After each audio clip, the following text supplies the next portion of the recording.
If you are tired in your journey, if you are frustrated, listen carefully.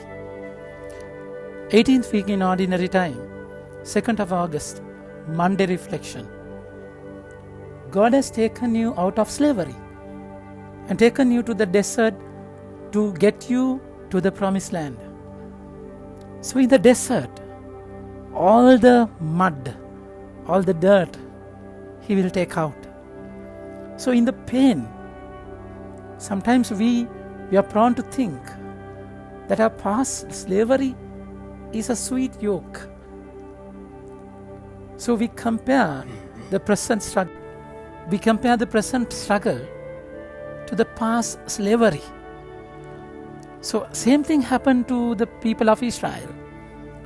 They ask, they grumble, who will give us meat to eat? We remember the fish we ate without cost in Egypt, the cucumbers, the melons, the leeks, and the onions and garlic. Now our appetite is gone. There is nothing to look at, nothing but manna.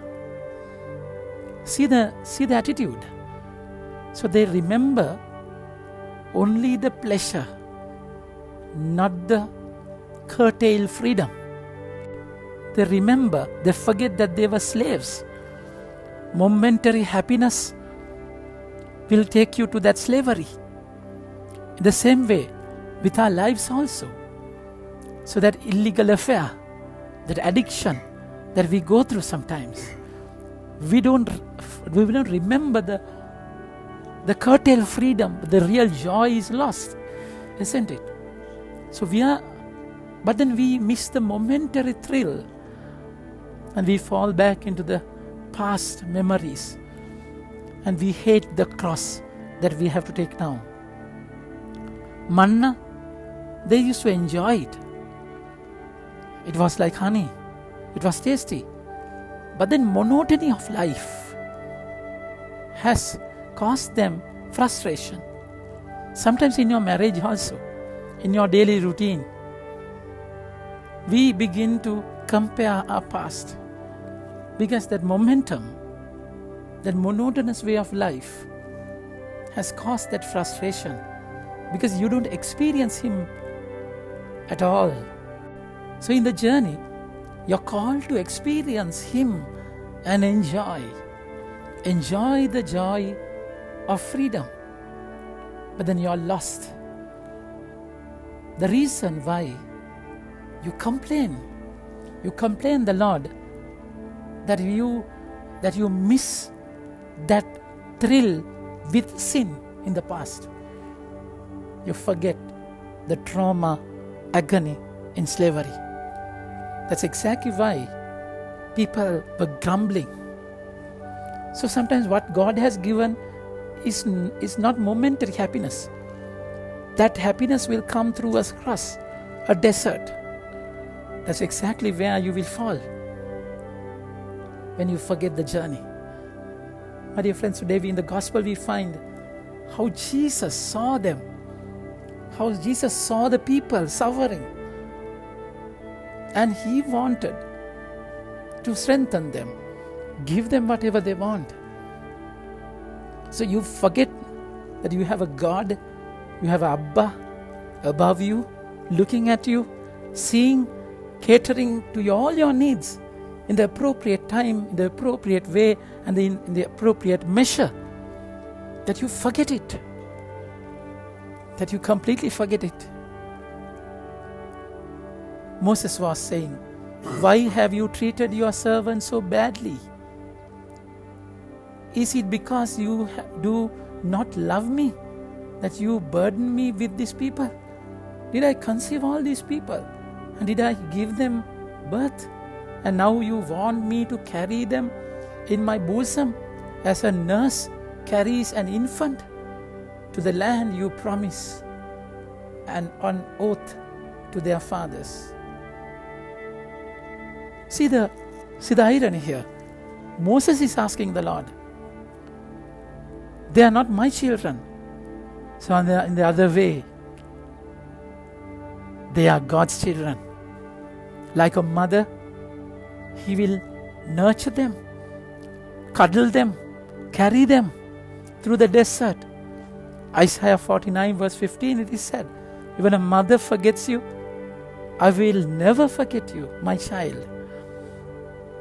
So this is how the Lord is taking them. So mother will give the best food, isn't it? And at the best time. She knows what is good and what is bad. That's how she nurtures you, take care of you. That's exactly how Jesus took care of them. Mother will feed the child with milk, isn't it? Red blood is turned into white milk. And Jesus is giving bread today, bread to them. But then Jesus is the bread of life. The Eucharist is made out of Jesus' precious body and blood, isn't it? That red blood, red body, flesh is turned into a white host. What a motherly kind of taking care of the children. How God fed their children with motherly milk, heavenly milk. That is the Eucharist. It's beautiful.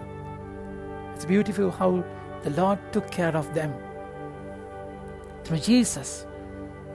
But then today He is asking the disciples. He's God who can create things out of vanity, emptiness. But then He wants the people. He wants what they have to be placed in Jesus' hand to experience the miracle. As long as you have whatever you want in your hand, it will take you nowhere. One day it will make you frustrated.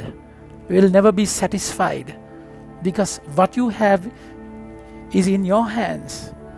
What you have in your hand can give you thrill, a fun, momentary happiness. But then if you want to have the true joy, true content and happiness, satisfaction, you have to give that place all what you have in Jesus' hand. Then only He will take it, break it, bless it and give it to the people.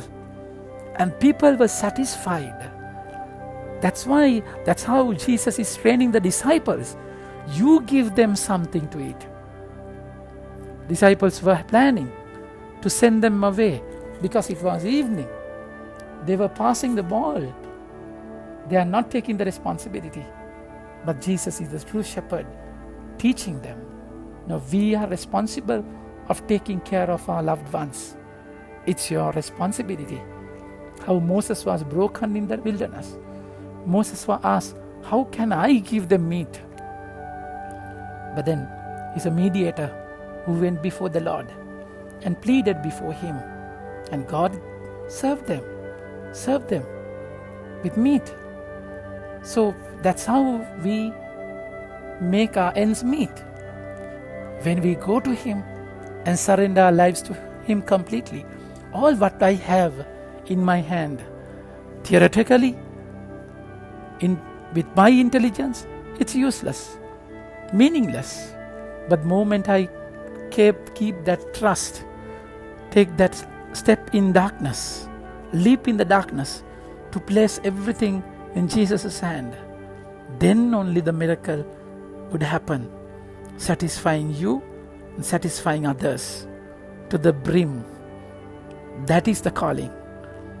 The reason for your frustration, fed up feeling, is that you have not yet given everything to Jesus' hand. Give everything, throw everything to Him, and enjoy the freedom and true real joy, the bliss of satisfaction when Jesus take, bless, break and give. Think about it. Have a nice day. May God bless you.